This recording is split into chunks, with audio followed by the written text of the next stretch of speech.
In the afterlife, you could be headed for a serious strife. Now you make this scene all day, but tomorrow there'll be hell to pay. In the afterlife, you could be headed for the serious strife. Now you make this scene all day, but tomorrow there'll be hell to pay. People listen attentively. I mean about future calamity. I used to think the idea was obsolete until I heard the old man tapping his feet. This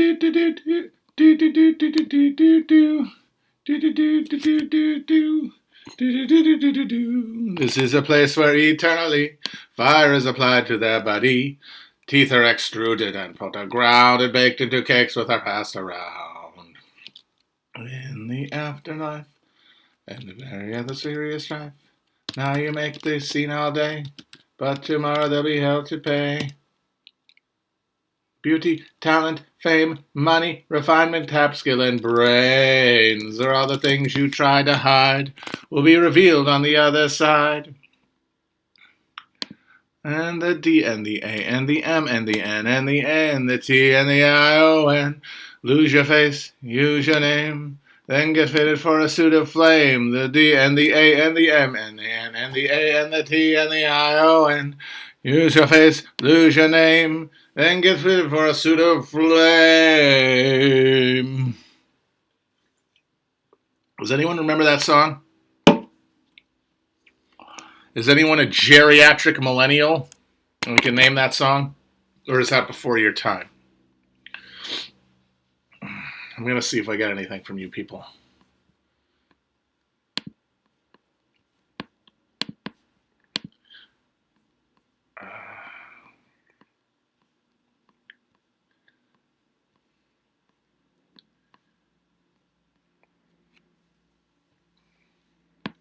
Fight the hornets.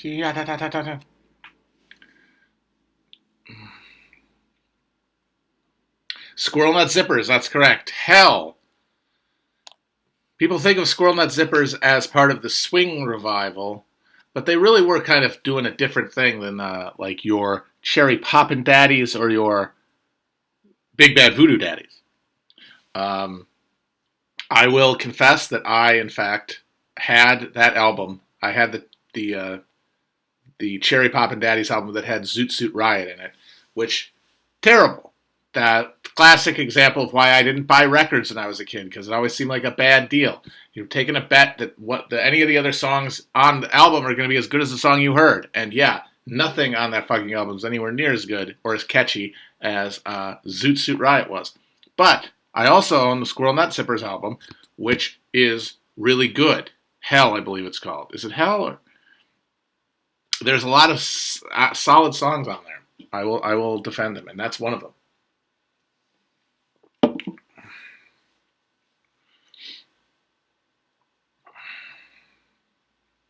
Okay, so today we're going to talk about the Cole book, which I gotta say, not exactly what I wanted it to be. I really did want something that was gonna be more grounded, the way that Fauner is. I wanted like basically Fauner's approach in terms of doing the whole systemic and grassroots simultaneous, the narrative, like the densest narrative rope.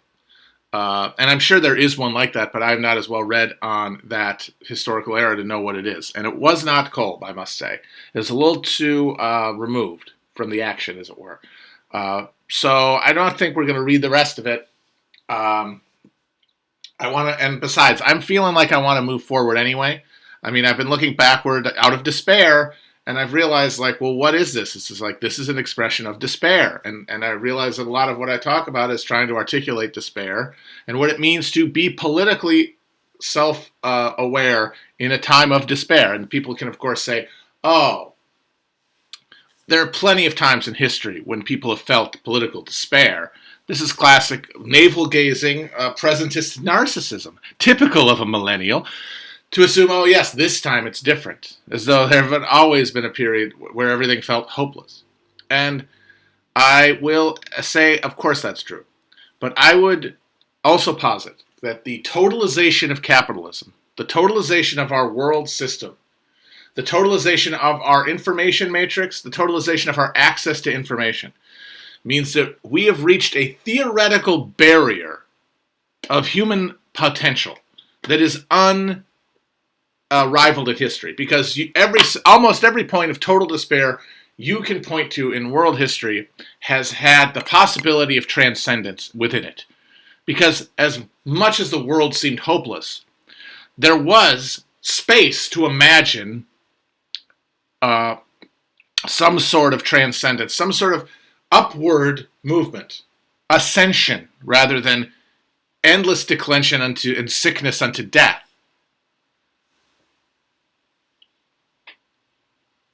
They had heaven, in other words. We don't have heaven. Like Nietzsche was right. We killed God in the pursuit of turning ourselves into God. And now we are worshiping ourselves. But that is at the expense of a spiritual understanding of the universe, any kind of connection to anything outside of ourselves, any ability to imagine death as anything other than the annihilation of the universe. The end of the world. Armageddon. But the annihilatory kind. And without like the winking out of nirvana, but rather just the screaming horror. All we can imagine is death as being on Flight 93. And the thing is, we're always on Flight 93. Life is Flight 93. The question is, are you going to scream and bash your head against the wall, or are you going to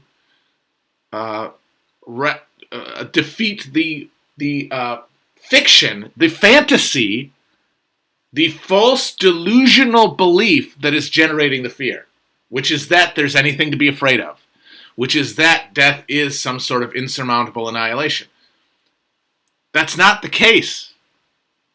Believing it is, it's the fundamental notion that drives our individualism, and it is a fantasy. It's a fantasy that we need at a base level. We need to have some separation from the world. We need some fear of death in order to be able to negotiate it. And life, because life moves forward, life wants to flourish, that means we have to want to save ourselves. But that sense of danger should be proportionate to the immediacy of it, the suddenness of it. Natural death should not be should not scare us, because it would be understood by us at a metaphysical level, the way we understand ourselves as separate now, in a way that is beyond the need to articulate or reinforce consciously, that there is no separation. That we are all part of a cyclical world where we are feeding a system that we are part of and that exists eternally. And if you operate, and the thing is though, that can only be sustained in a social context. There is no social context, there is no time spent with others. Instead, there is time spent with ourselves, which means time spent thinking about ourselves. And a time spent building this ego that cannot conceive of death.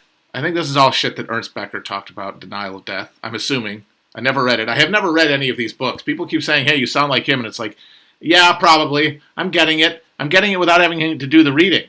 It's great. I feel like I'm fucking playing Contra. Just boop, boop, beep, beep. But what that means, the implication of this that matters, is that it means we are the first generation who is seeing around them a terminal decline, wherein they can't imagine a better future for themselves. They can't imagine a better future, crucially, for their children. They cannot imagine the perpetuation of a legacy. And a legacy is what stands instead of our... that's what soothes us instead of social existence. That's what makes us pursue capitalism, so that we can leave a legacy. And that is a way to extend our ego beyond our death and allow us to focus on a task. And that's the thing. We are what despair causes you is to not be able to focus on a task, because what's the reason to? What's the upside? What is the rational reason that I should pursue this? Why should I build up institutions? Why should I cooperate beyond myself if there is no hope for me to leave a legacy? And that is the vicious cycle that perpetuates us towards Armageddon. And at the very top, you have these people who have started to believe a new religious delusion on top of the delusion of self, which is eternal self through the use of technology, the singularity, the Thiels, the Musks, the cyborgs at the top. That is all that can persist. The rest of us, stuck below where we know we're below the threshold of getting into the bunker, where they're going to jack us into the computer and we can play Mario Kart with Galileo for eternity. If you don't have that to look forward to, if you don't have that as a real possibility, something to soothe you, you can't be soothed. You're in terror. And what do? You just try to kill yourself. You destroy yourself, not consciously, but through the annihilation of that thought, the annihilation of the scary thing, which is what generates all of our addictions, neuroses, horror. The attempt to turn off this fucking blinking light in our brains, the check engine light that's always on. And so we either confront it and are driven mad by our inability to resolve it, the fact that we can't imagine changing this, we can't do politics meaningfully, and then just the hedonistic pursuit of distraction. They're two ends of the same coin, though. They are the same thing. They're just the Janus faces. Hedonism and the sadism that goes with it is the pursuit of pleasure, but so is hysteric, like, social justice pursuit. That is also, and like the Neo-Puritan purification of the ego, or purification of the self, purification of sin, because of the imagined superego. Because that's what happens. You either pursue that, you either indulge the id in these moments, or the superego. And reactionary, indulgent, hedonistic politics is the politics of the id, of just pure satisfaction. But some people aren't built to get pleasure out of that because they're too aware of all the horror. They've convinced themselves too much that they're good people, because that is how they keep their ego up, by saying they're good. It's the same thing as the Puritans. They emerge into a world where God is starting to die. Like the real living God for the Puritans is becoming a memory. All they have is this Calvinist fucking rationalist God in their mind. This reasoned out algorithm that says, well, if God exists, therefore they're all-powerful, therefore they have complete control, therefore I am predestined to either be saved or damned. Well, then you either party like it's 1999 or you act like you're saved. And that's what we're all doing. That is the fucking, for the liberal and left, they are performing for that imagined other, the big Lacanian other, just staring furnace portal eyes at us at all times and making us pursue a politics that cleanses ourselves. It is the end pursuit. It's the same social strata. The people who came to this country, not because they needed to, not because they were fleeing debt or they were impoverished, but the relatively prosperous Puritan settlers were the emergent middle class having its first nervous breakdown about being in the middle class. Because once that collective conscious concept of God dies, you have to create a totally internal one. And for the Puritans, it could be a real God. It could be a God that was transcendent and that could send you to heaven. But now, after the Enlightenment, thanks a lot, Voltaire, after the scientific revolutions of the 19th century, thanks a lot, Darwin, if we're really over-cultured people, can't believe any of that. It's like the Rocco's basilisk bullshit. Like, ideas that once you come in contact with have tainted you. As soon as the possibility that the world can exist without God, that there is a wind-up universe that extends itself through the mechanical processes of evolution and stellar formation and all this stuff, as long as that possibility exists and you know it exists, you can't believe anymore. You can't believe in anything anymore. Now, that doesn't mean you might not be religious and you're going to double and triple down on your religiosity, but you're going to be doing it to ignore that voice, to ignore the red light blinking. And I would say that that is what makes this the first generation to truly be living with political despair, political and metaphysical despair. We will be destroyed. We will be annihilated. There will be nothing left of our existence.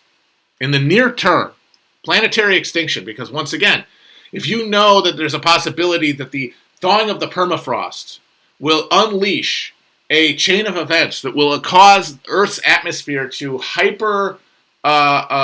carbonify and turn Earth into Venus, if you know that possibility exists scientifically, and it does, and most people who are aware of things, who pay attention to the news because they think it makes them a good person, they know that too. And then once again, as soon as you know it's a possibility, you are now thrown into doubt forever. As soon as you know that the annihilation is possible, there it is.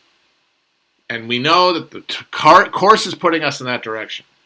As soon as you know that, you can't imagine that you're going to have a legacy. No legacy, no kids. They certainly won't have kids. It'll all be gone. You can't console yourself that way. So you can live for today. And that's what we're all doing. We're all living for today, but we're in a condition of material decline, which means we can't enjoy ourselves.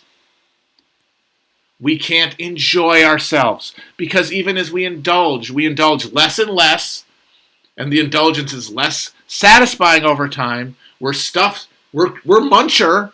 We're eating our goddamn corn. We're stuffing ourselves to just not feel the decay. And so this is a new situation because in previous times, the times that Marx imagined would exist when the final conflict of capitalism came,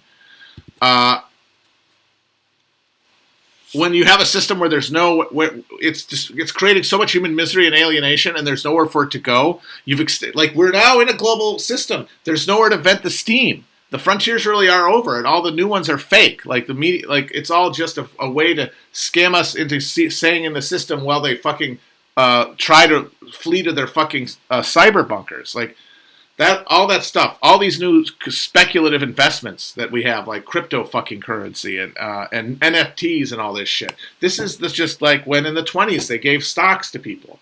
It's a way to keep people gambling, keep people at the table. When you got to that point, the thing would blow up because people would have, as they said in the manifesto, nothing to lose but their chains. But we are now in a era where imperialism allowed for this huge explosion in consumer purchasing power among the working class at the center of capitalism that it essentially bought them off. And now we are so disconnected from ourselves socially, not just in building like a spirituality, but just having an understanding of how to resist politically if we wanted to. We don't even know how it works. We have so little memory. How many of us grew up with union households? And how many people work in union jobs now? You don't have the social knowledge or the spiritual knowledge.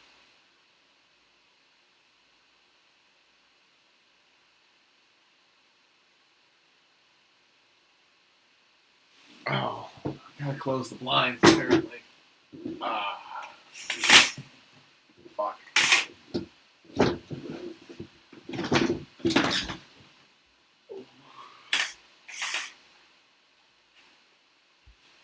You got a rare torso look there. You got some torso. So we're consuming. And it paralyzes us because even though we're not happy and we know we're not happy, we have something to lose. We have something to risk. And we can't believe that our risk will be rewarded. We are fatally paralyzed because since we can't believe that any sacrificial move will be worth it, it will always, in game theory terms, be in our most rational interest not to pursue it, not to risk it. Like, this is science. I could write this shit in a scientific fucking equation. I swear to God. We are all powered by belief. Belief in something. And the matrix of those beliefs orient us towards courses of action. And they are interlocked and interwoven strands of belief. Belief in things. Things that aren't real in any sense, because that doesn't exist, but things that are affirmed over and over again by our perception of existing, by our time on earth, by our being in our bodies.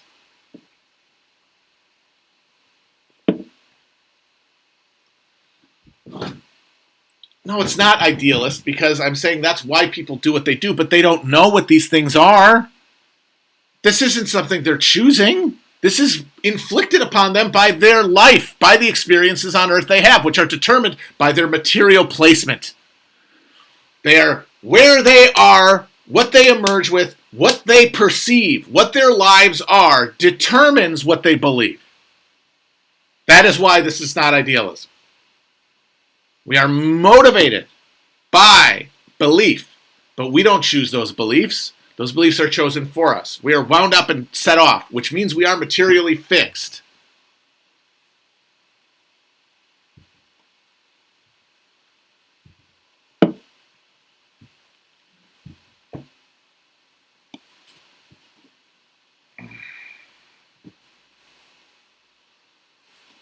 So we all believe in stuff, and that stuff is a bunch of different things.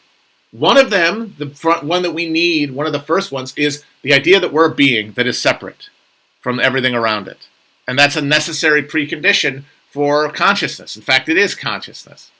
And then our degree of consciousness is our degree to which we pull away from the moment we're in. We pull and live in the echoing moment behind what we're experiencing. And then think about it.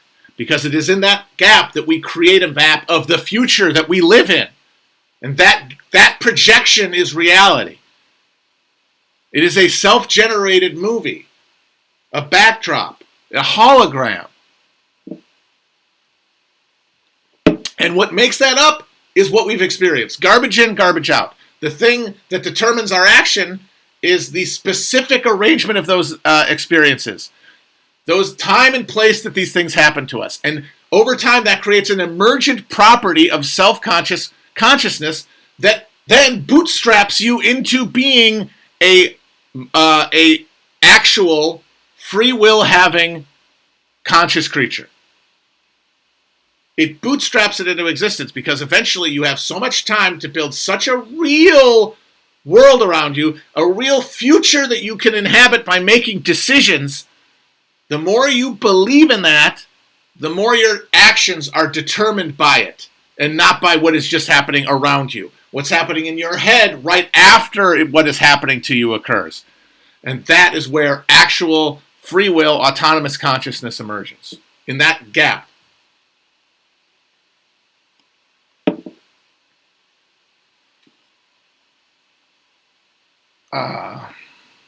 So we have to rebuild belief beyond the self. Because as I said, that self was once one thing that we believed in among a bunch of other ones.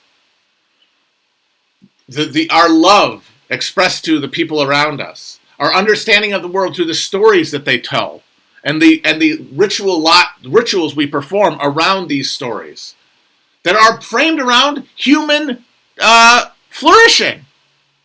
In the early stages of the building of like human society, when you're talking about bands in harmony with nature, the stories they're telling are stories that are advantageous to the collective pursuit of a group. But over time, as humans react to material conditions changing, as it becomes harder to sustain life in a certain geographic area, and you have to move and change your relationship to the world around you, that you accumulate these bifurcations, these exploitative classes.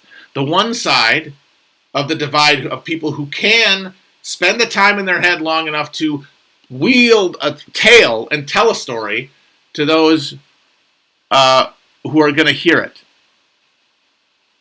And that distinction creates the categories of labor, the separation into more efficient allocations of resources that build up civilization on the back of exploitation. Because we say, we're different than others, and then we think we are different from others, but that we is, it's part you, but it's part everybody else. But when you need to survive and you need to store surplus, then all of a sudden some people need to be less you than before. Some people need to suffer in a way that you wouldn't want someone that you really felt was part of you to suffer. But they have to suffer for everyone's survival. But over time, those calcify, and you get cultures built around entirely the people on the top of that, entirely among them. The people on the bottom only experiencing it through vicarity, not through their participation in it.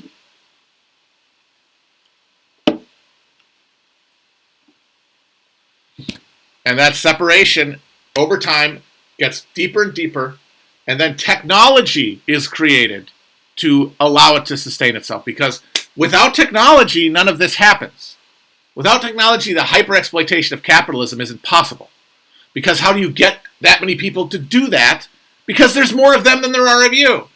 If all you have is a fucking stick, if all you have are rudimentary regimes of like slave labor or feudal oversight, you need a lot of participation from people in that system. You need them to believe in something about the world around them. Unless they're being compelled by technology. Unless they're being compelled from outside. And the intensification of technology is what allows capitalism to emerge, which necessitates a hyper-exploitation that would not be possible in a more intimate social setting. Like, look what happened in the history of feudalism is a history of periodic and violent and volcanic and very threatening peasant uprisings. Like clockwork. Things get too bad, people get fed up, and they stop believing, not in maybe the king, not in God certainly, but in like the local elite as they understand them. And so you had to back off. But if you have technology, you don't have to back off.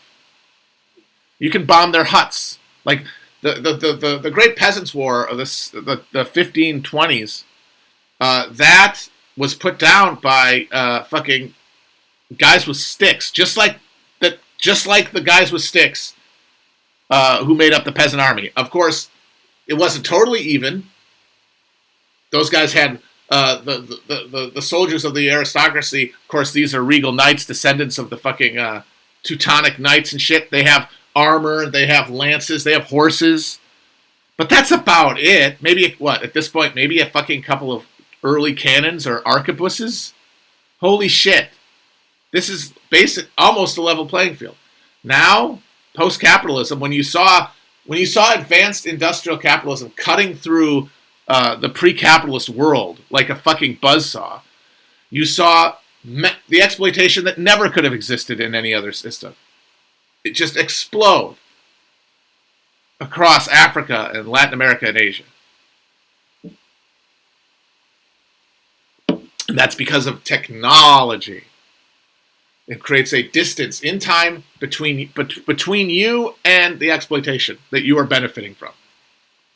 And we live in a situation, when I say we, I mean the people listening to this, the people who my audience are, the people who have had the similar enough experience of living in America to have the same language as me, so that when I talk to them, they get what I'm saying. That's who I'm talking about when I say we. Because there's no point for me to talk to anybody else about this stuff, because this is subjective experience. This is the stuff that matters, because it's what we have to focus on instead of these abstract political categories. Like what I find so frustrating about, and ultimately fruitless about political discussion at this point, is that it's all framed at a level of abstraction that goes so far away from experience that you're not really talking to people. You're just running through algorithms. You're running through argument algorithms so that you can avoid dealing with the reality around you. The despair that you feel. Once again, understandable. So you need to get more specific to get anywhere. So you have to choose language, and you have to choose an idiom, and that's what I've done. And so when I say we, that's who I mean. We are now in a situation where we inherited a world where we were at the top of this food chain of exploitation. And the political spectrum throughout a system, and capitalism is now a world system that has encompassed all the other world systems that it hooked into to come into life. I think the Wallerstein thesis is essentially correct. You have these local dynamos going of economy, and then you have the emergent machinery of capitalism, and over time it just screwed its way into all of them.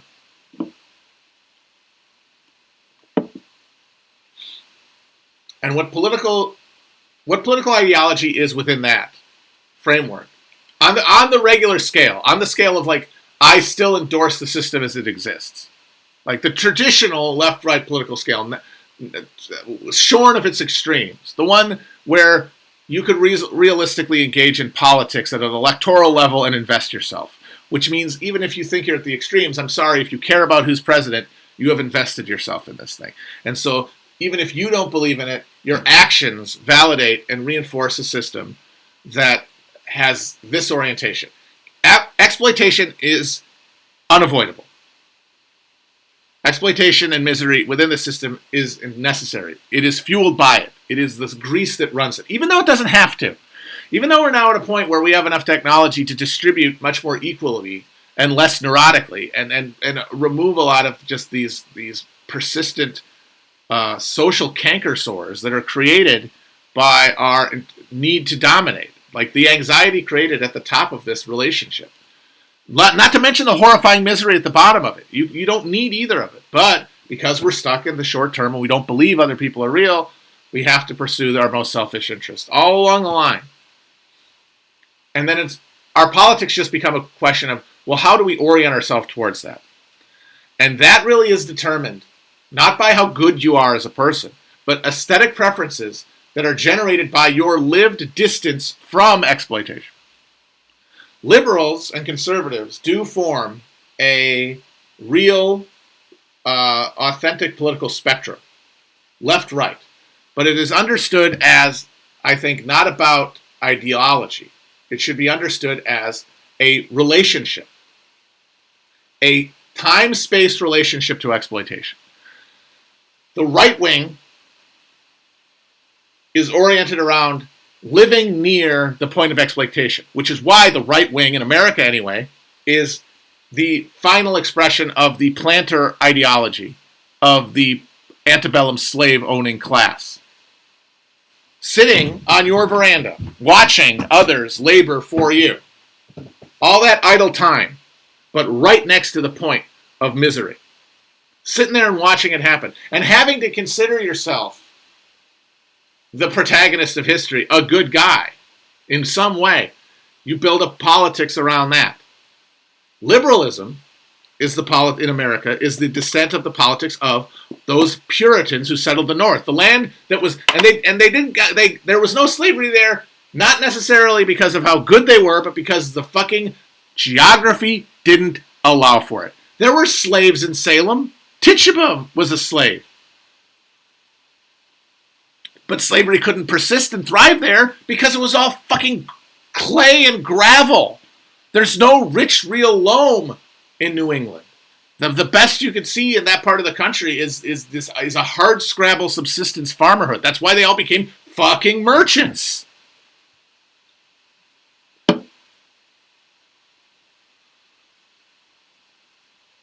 And their exploitation is removed. They're sitting in a counting house. They're passing around bills of sale. The exploitation is happening next to them. Well, those people are being paid for their time. Or they indentured themselves to get across the water. I'm doing this as part of a rules-based order. I'm doing this because I'm observing manners that I mistake because they're all we have with morality. And then liberalism is built around that. And liberalism is the driver towards universal recognition of humanity, which is good and necessary and is part of the dynamic, the progressive dynamic of capitalism, in that it accumulates things. It accumulates capital that is necessary to accommodate human life and sustain civilization and flourishing and increase the number of people there are, the number of consciousnesses, the amount that we can collaborate, the amount that we can make, the technology that we could hypothetically use to distribute pain throughout the system in a way that allows us all time to flourish in our own way. Oh my God, real human liberty? Part of that is driven by a recognition of others as ourselves. And there is no place for that for the working class, because it's all being done at the level of culture. It's all an emanation. It's all being interpreted by those people sitting around in rooms in the East Coast. And so they express a universalism that we need, but it's shorn of class. But it doesn't mean we don't need it. But all it can ever do is pursue absolution, because it cannot deny the need for exploitation, because it takes it for granted, the same way the Southern planter does.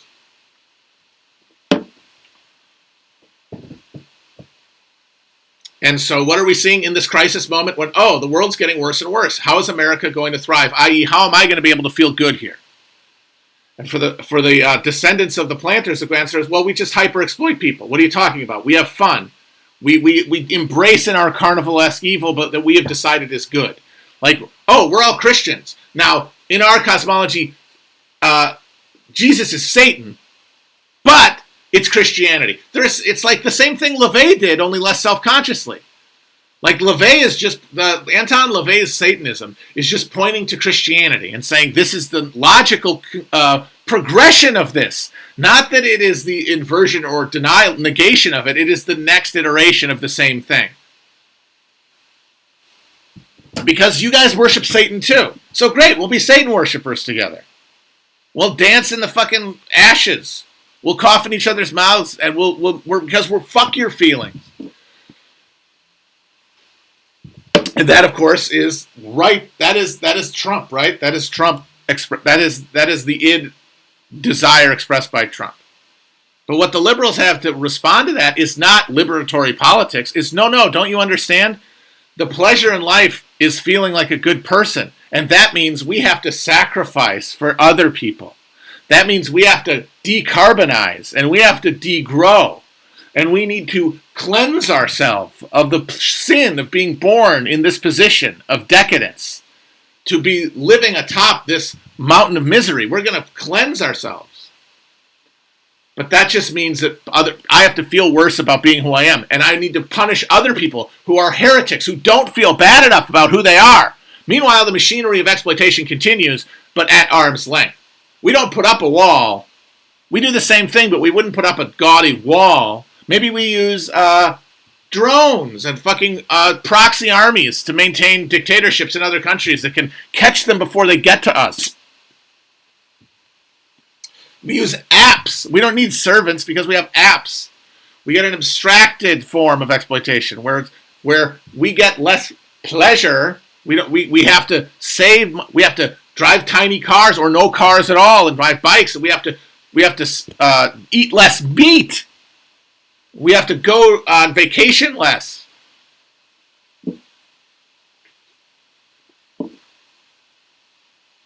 And the thing about that is, since neither of those answers deals with both those answers accept doom as the premise, they both say we're going down, there's no hope. Well, if you're engaging in politics, which one of those you pick is not determined by how good you are. It's determined, once again, by drum roll, where and when you've lived. Did you grow up enmeshed in this right-wing planter ideological cultural superstructure that exists in all of these nodes of extraction industry and the franchisees, the beautiful boaters? And when you grew there, did you fit in or did you not fit in? Once again, not determined by you. Determined by the ridges of your brain and the accident of your skin color and things like that. And that is what determines it. So then you come out and you have a political ideology and you pick one of these two sides. But you're not talking about politics. You're not talking about politics as a thing of believing in a future. You're talking about a regime of punishment of others. Who is going to pay? Who is going to pay for the fact that if I'm having fun, I'm worried I'm going to have less fun in the future? I'm having fun, but my kid's not having as much fun. My kid's on fucking fentanyl. This sucks. I can't have fun. They get mad about it. And they need to punish someone.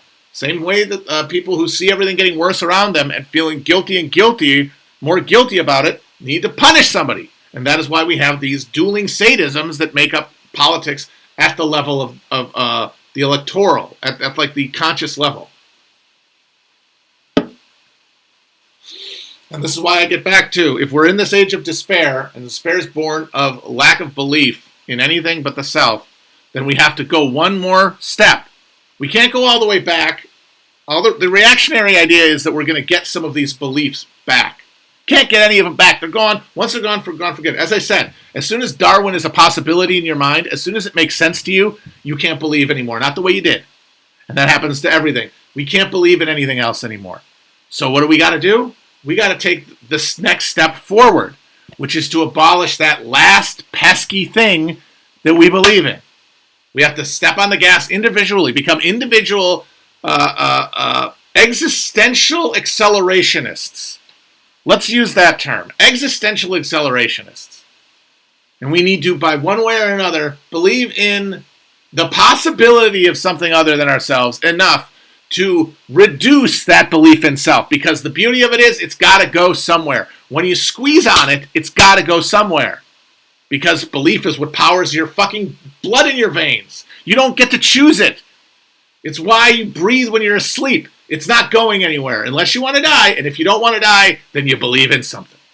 Well, that basic belief has to go somewhere. And if less of it goes into you, then it has to go into something else. And so, go and get it. And you'll have to look. You'll have to look. And where will you look? Where is the only place you're liable to find anything? Can't find anything on the internet. Can't do it. Impossible. It's a fantasy. As soon as you're here, you're not there. As soon as you're here pointing at the internet, you're not here. In your body, you're in your head, it's gone. It's over. Everything there is engaged at the level of this fantasy, this hologram that cannot be changed. It's here. And so you got to do it. And if you're earnestly pursuing that, which you'll have to, because it'll be a matter of survival, he'll hit something, and it'll be good. And it'll be good. It'll be the right thing, because it'll feel like the right thing. And that only comes from. But if you try to do that without doing anything to the ego is going to determine what you bump into, and guess what? It's going to be what serves the ego, and you're back to square one. You have to actually have a felt displacement of belief outward. And that means you have to do something. And you can only do that if you're not here, if you're not distracted. And that the real necessity will make you look inward. And then when you look inward, and whatever you do, you fucking meditate, you take some mushrooms and listen to Pink Floyd, you have conversations with people around you, you sit in your body, and you feel it. Something will happen. Not to everybody, not at the same rate, and not the same thing. It won't be understood by everybody as the same thing. But it is necessary. It's a necessary precondition. So that's what I want to be called after all of this. What is the next stage of the grill pill? It is existential accelerationism. Because we're not getting back all the politics of the premise of like either fetishizing, like liberals fetishizing the New Deal state, communists fetishizing the Soviet Union, Nazis fetishizing like the Teutonic Knights rampaging through Prussia. All of those politics are doomed because they're trying to go back to beliefs that cannot be sustained. There's only one. There's only one belief that has to be annihilated. There's only instead of trying to rebuild beliefs that can't be reconstructed.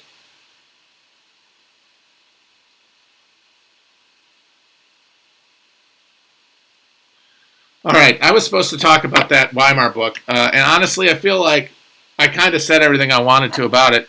Mainly that there were two, forgetting everything that I read, there are two social democratic parties that determine the fate of world communism.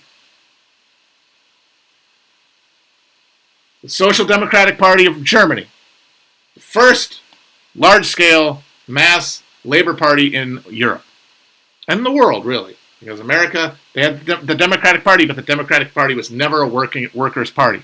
The fact that it came first actually doomed it that way because it was premature. You could only have mass, and that's because of geography and materials, not ideology, not the American way, or not the Constitution, and not our love of liberty. It happened because in the context of free real estate and endless possibility of yeoman land ownership, the elites could afford to have mass suffrage and afford to have mass politics. They didn't even do it right away. They did it slowly, but they could do it earlier because they weren't constrained geographically the way that Europe was. And so they got the Democratic Party before anybody, but the Democratic Party had no class character. It was a party of yeomen. It was a party of small peasants with their own, or peasants who are emancipated and have no landlord. Sacks of potato. The sack of fucking potato. But without even the guiding hand of belief in anything, because these are all fucking Protestants seeking only themselves and worshiping only themselves. So anyway, we got the Democratic Party, but it was too early. Germany, meanwhile, constrained as it is geographically, coming into existence as a nation late, unable to compete in the imperial contest with the likes of France and Spain and the Dutch or Britain because of their late entry, are forced to internally develop and are allowed, and what facilitates that is its federal character. And then within that furnace, you create the first real industrial proletariat, as Marx predicted. There in Britain too, but Britain had the social steam valve of colonialism and the empire. Germany didn't have that. So people say it could have been Germany or Germany and England are like creating the first real working class in the world, but its militancy, its engagement with politics is being constrained in England all through this period by the vent of colonialism and imperialism. Germany doesn't have that. It has to ferment from within, and that means that it emerges the first coherent working class politics and the first mass labor party, the Social Democratic Party, which is the party that inspired the Bolsheviks in Russia to name their party that.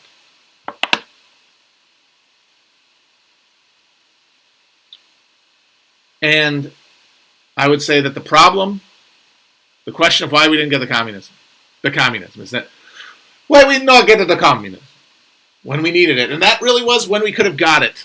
Maybe a different world, I think not maybe, definitely a different world that happened. A bunch of different worlds that happened, but we didn't get that way. We didn't get lucky. We got the bad turn of the screw. We got the wrong set of coin flips. But we didn't get that one. We got the one where it failed. And I think one of the reasons, one of the big reasons it failed is that those two parties, even though they shared, I would say, the correct reading and understanding of Marx, as in they were generated by the real conditions of an emerging working class in that time and place, the late 1800s. They were filled with the best, the brightest, the most insightful, the most humane. But they did it in two different countries that essentially existed in different times. But they came about in about the same period of time. The problem is that Germany was the prototype capitalist state, the state that Marx thought could be overthrown in the near term through political action of the working class as a self-conscious unit. Russia is essentially fucking feudal. It is a feudal society with a thin screen of a bourgeois culture on top of it. And that distance, the distance in developmental time, determined the shape of the two parties and the conditions that they would be able to operate in. And that meant that by the time the crisis comes, the real crisis, the shitter get off the pot moment of 1914 to 1920, the crisis, capitalism hitting the thing that Marx saw, he was early in 1848 when he thought it was just around the corner. He said, okay, maybe it's a little bit further away. But he was a lot closer than he thought, because people say, oh, when was that going to happen, Marx? It happened. 1914 was when it happened. But we lost. That's the thing. We've been living in the backwash of that defeat ever since. So when that happens, Germany is the prototypical country that is in this condition. Russia is a fucking feudal backwater. So what happens is that those social democrats in Russia, the Bolsheviks, around the most brilliant man of his era, Lenin, and in his position, Lenin, they emerge as this coherent, militantly organized, revolutionary-minded organization that has been illegal for the majority of its existence. Most of the people involved in it spending significant time in prison or in hiding or in exile, operating as criminals, as underground figures. And they're finding a political situation where the imperial authority has been completely desacralized. Nobody believes in the empire anymore. And their opponent was a bunch of peasants who were politically inert and certainly not influential in the cities. And then this thin layer of inbred, thin-blooded Romanovs, and then a very tiny layer of middle class. And on their side, a massive, hyper-exploited working class that was packed into incredibly dense settlements right next to these huge, massively concentrated factories. Russia had, at the turn of the 19th century, by far the most concentrated industrial capital in the sense that the factories were bigger and employed more people, and the neighborhoods were more thickly peopled and more universally working class. And a dissolving Red Army made up of lumpen peasants and workers who've been given guns and then just walked away from the front. They were the only potential progressive force that could have taken power in that situation. Lenin was 100% correct about that. The cadets, the SRs, the fucking Mensheviks, none of them had a plan. The bourgeois was not existent. It was a wafer-thin cookie. It was a fucking house of straw. You could not build anything on the middle class. It was non-existent. It would have crashed. And absent the Bolsheviks, the military would have taken over. It would have been, as Trotsky said, it would have been a militant, military-led reactionary movement that would have hoisted the swastika 20 years before World War II.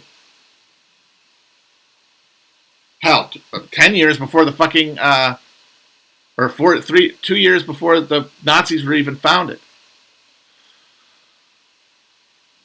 So they had to act.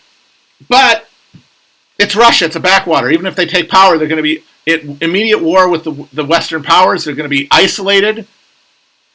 They're going to have to fight a rearguard, back foot action against capital all over the globe. Try to help working class movements where they were, but only through an advisory position.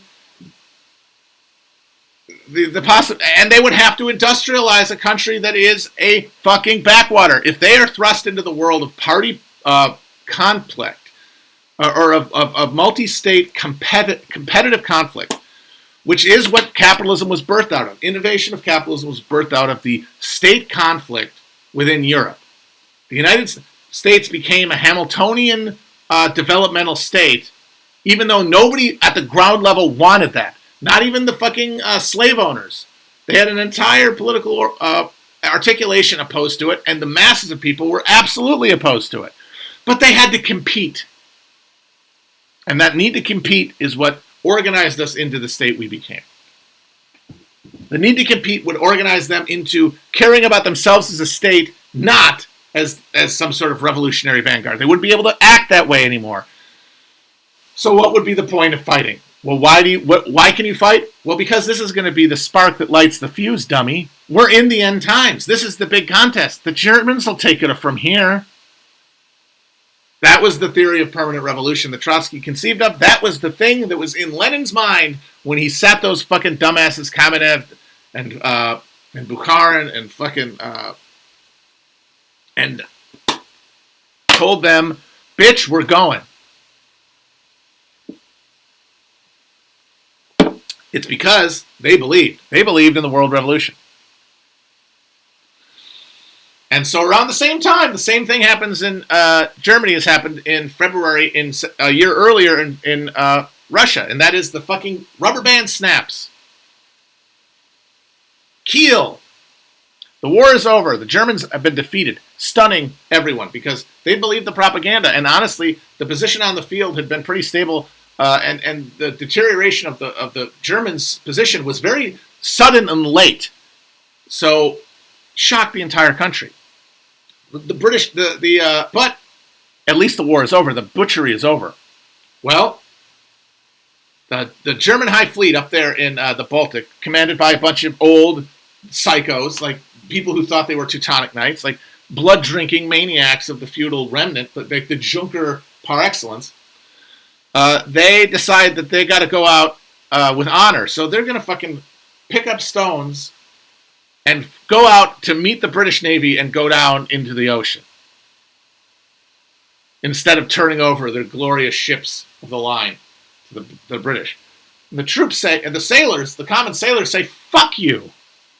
We put up with this shit long enough. And there is a mutiny, a general mutiny in Kiel that touches off a conflagration of revolt throughout the country. But the problem is, the party that should have been leading that, the party that had been filled by the most capable people with the best analysis of the situation, who had acted the smartest in pursuing it, were in the Social Democratic Party. Because being part of Germany meant being part of this machine of accommodation. Because capitalism was developing, and it was developing a middle class. It was developing a political articulation of anxiety relative to exploitation. And that means that you saw this reforming instinct. And so fine, you get the extension of the franchise, you get toleration, you get the first social welfare system. Bismarck, the great mind of his time, the great liberal mind of his time, so capitalism is causing some squeaky wheels here. We got to grease them or the thing's going to blow up. And he did. He greased them up good. And they legalized the SDP. The Bolsheviks were only very rarely legal in Soviet Union. As I said, their leadership kept going to jail. The SDP got to run in elections, and they got to fucking send people to parliament. And they got to send a bunch of people to parliament. They got to create an entire political class of office holders. They get to create a political class of newspaper editors and trade union executives who fill the ranks of this new middle class. And who are also the brains of the party. Yes, it's still being fed at the root by the organization of the working class, but it's all being contained by this party apparatus that is growing more and more middle class, more and more bourgeois, accommodating itself in its daily life to the conditions of the petty bourgeois, not the worker. And so, when the moment comes, this party that was born and contained the best analysis of German capitalism is not ready for it because it's fucking bourgeoisified. And so, when the first revolts begun, the Social Democrats act swiftly to prevent a revolution that needed to happen. Because the Bolsheviks were right that there needed to be a world revolution. They were correct. Now that was a belief that was necessitated by their position at the end of the donkey, but it didn't mean they weren't right. The Germans were wrong because they hadn't spent the last 10 years in Siberia or in exile or getting beat up by the Cheka. They had spent the last 10 years getting fat in offices, having tea cakes with the fucking local chief of police. And so when the moment comes, they can't see it, and they fight against it. And then, who is the German Revolution's Lenin? Friedrich Ebert. As in the person who was smartest, the person who was most in a position of power and had the best lay of the land. But his motivation was wrong. He wanted to preserve this state that needed to go. And so, They created the Freikorps, which becomes the spine of the Nazi Party, to put down the revolt. Now, of course, it didn't help that the revolt was led by people like Luxemburg and Liebknecht, who were, frankly, not that competent. Certainly compared to the fucking Bolsheviks. And more importantly, did not preside over a well-oiled machine of revolutionary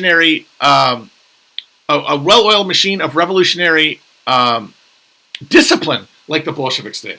Because how do you enforce that discipline? With the Bolsheviks, you fuck up, you might get killed. You might get thrown in jail. What do you fuck up? Here. What's going to happen? You're going to have to get yelled at? Rosa Luxemburg's going to say that you got to buy the kugel for the next meeting? Who gives a shit? It's just there's less of a disciplining effect. And so the movement itself is undisciplined. And you don't really see... The thing that makes you know that there was a potential for a successful revolution in Germany is that between the initial rising in Kiel and the final putting down of like the Ruhr Valley uprising, where the Red Army was formed in 1920-21, you saw enough sustained, effectively organized political and military coordination and action by the left, broadly construed, that it could have taken power had it been coordinated properly. But part of the reason it wasn't is that in that initial burst, there were a bunch of people who either went along with the SDP or stood back and watched what happened because they weren't sure. They believed in the party. They thought, maybe they're right.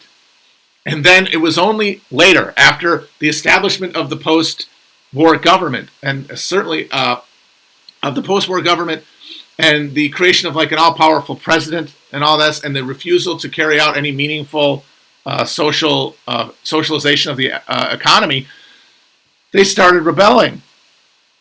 But it was too late at that point, and it was unorganized.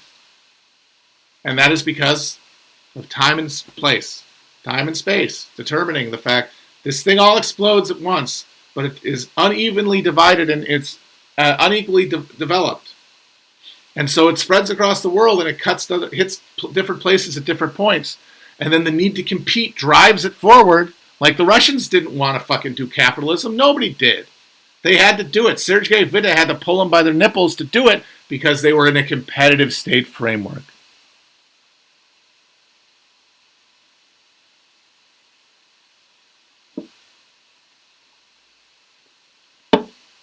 It would give them the tools to compete with the other powers. And so this thing kicks off simultaneously, but it develops in different ways because of the social conditions. There's no middle class in Russia by then. It's a peasant. It's a bunch of army barracks on top of a peasant thraldom.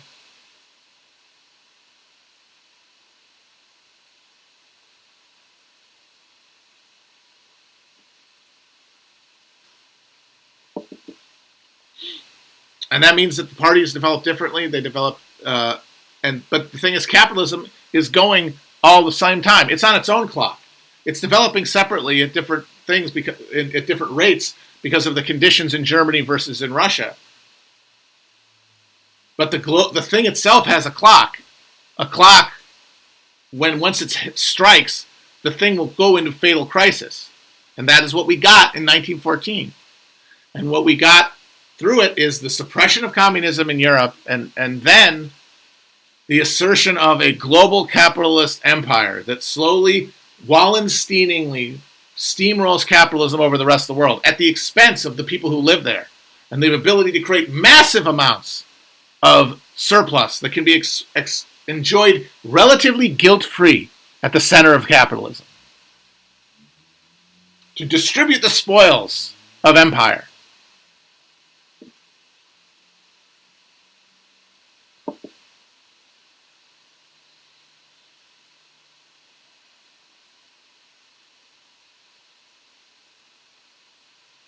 And so once again, you got a time-space fuck-up. But it was not, and here's the thing, that looks mechanical. How could it have gone any differently? because these things are made up of individual decisions that can change, and they're made up of a bunch of events that are essentially random. Assassinations, outcomes of battles, changes of position, changes of weather is a big one. And in that world, we're always living between these possibilities. These things are always open because somewhere there is a coin flipping. There's a coin flipping with it all around us at all times. So we're moving through these coin flips. So we cannot subjectively experience it as determined. We have to subjectively experience it as open because it is. We only know what happened. We can't know what's going to happen. That is how we rescue ourselves partially from despair. We approach politics through that lens while also cultivating love for those around us and for other things and for the universe, as cheesy as that sounds. Offloading our ego and the emotional connection of our ego to other things and other people and animals and everything. And then also embracing the eternally flipping coins that make up our world and that we're moving through. I mean, I can look at American history and I see a bunch of spots where real happenstance shaped us in significant ways. I've talked a bunch about Civil War and Reconstruction. You don't have to have that many flipped coins go differently for Benjamin Butler to become vice president, for example, or for Lincoln to just not be assassinated. It was not like that was a fucking and guaranteed thing. A million things could have happened that could have, by happenstance, changed the outcome of that assassination attempt. I mean, my God, they were trying to kill 4 guys. All the other attempts failed. Or 3 other guys. All the other attempts failed. The guy who was supposed to kill Seward went into his bedroom and tried to stab him in the neck, but he had like a splint from breaking his jaw in a carriage accident, and he didn't get him. George Azerrad, who was supposed to kill Johnson, and I mean, there's another one. Azerrad goes up and kills Johnson like he was supposed to. Then Schuyler Colfax, who was a radical Republican and Speaker of the House, becomes president.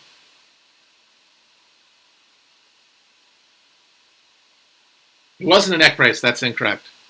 I say that because I thought it was a neck brace, and I actually was recently looking at an account of the assassination, and it said that it's actually a neck brace, a splint. But let me know if anyone wants to fact check me on that one. They can. But these are all coin flips, and then what we get is the worst possible outcome. Andrew Johnson, the one man in the country who could have been no worse position there. That wasn't destined. I mean, there's a very good chance that if Henry Clay becomes president in 1840, yes, that you don't get a civil war, but you also don't get westward expansion the way that it happened. Because Henry Clay had a possibility there to govern the entire United States along the rubric of his American system of internal improvements and terraformation and the building of an industrial economy on the model of Europe.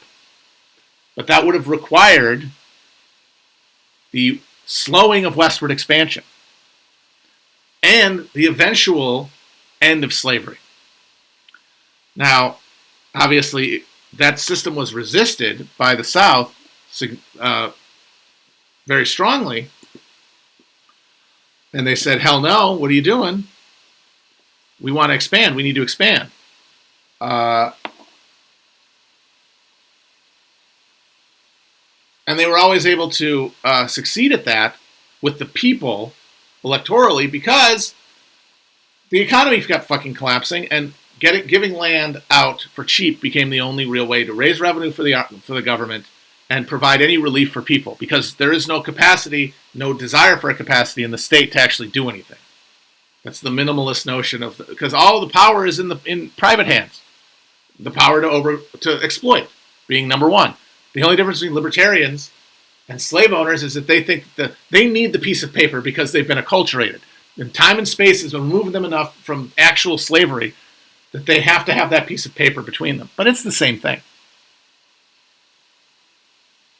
And that was their electoral appeal to the broad population is, hey, we actually give you land.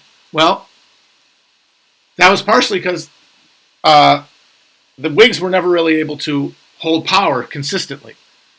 They had one chance, and it was in the 1830s, 1840, after Jacksonian Van Buren democracy and its approach to currency and banking had seen a massive collapse of the economy in 1837 with no real response from the government. The Whigs took power at the presidency and the House and the Senate for the first time, and the only time they'd have that in the lead up to the war, during the second party system. But Henry Clay wasn't there to do that because they had nominated an old guy, William Henry Harrison, and then after they offered the vice presidency to Clay and he turned it down because he was pissed that he didn't get the nomination, they give it to John Tyler, who is a Southerner, who is a expansionist, pro-slavery cycle, the exact opposite of their politics in every respect, the opposite, the negation of their political project. But he didn't like Andrew Jackson because he wasn't tractable enough on the tariff.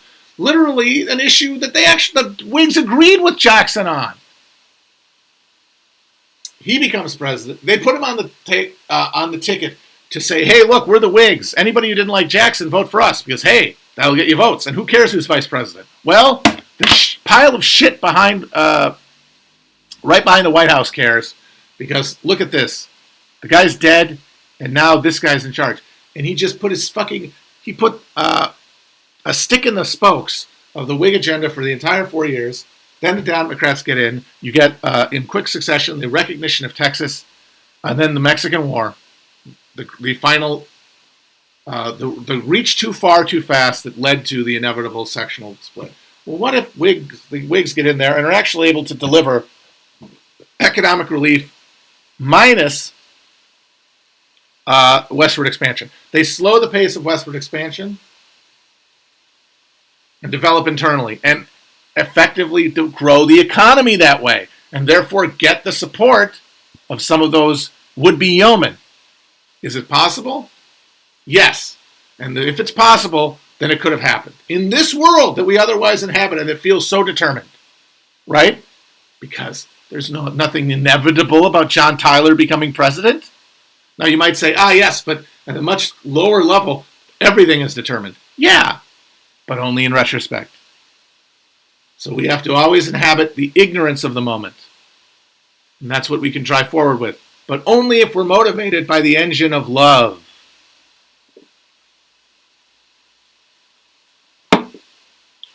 It's about creating a heuristic, creating a tunnel, creating a path, creating a target, creating a hologram of the world to live in and orient yourself in. But then also, it's about creating a power source to drive you forward.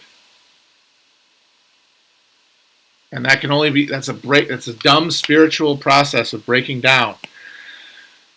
And it's individualized. And all we can do is act with the hope that we can change and that those around us can change, just like Rocky said in Rocky 4. All right, I hope some of that made sense. Next week, let's say the first, I don't know how long the chapters are because I haven't looked at it yet, but let's say the first 50 or so pages of the future book of Kim Stanley Robinson's, what's it called? Something of the Bureau of the Future? The Future Book. Kim Stanley Robinson's Future Book. What's it called? The Bureau of the Future? Ministry of the Future. I knew it was one of those British terms. How about the Department of the Future, huh? Aren't you an American? Come on. USA, USA, USA. Oh, yes, the Ministry of the Future. Oh, yes. Oh, yes, I quite enjoy spending an afternoon in the Ministry of the Future. Oh, yes, I shall have another finger sandwich. All right, guys. Peace.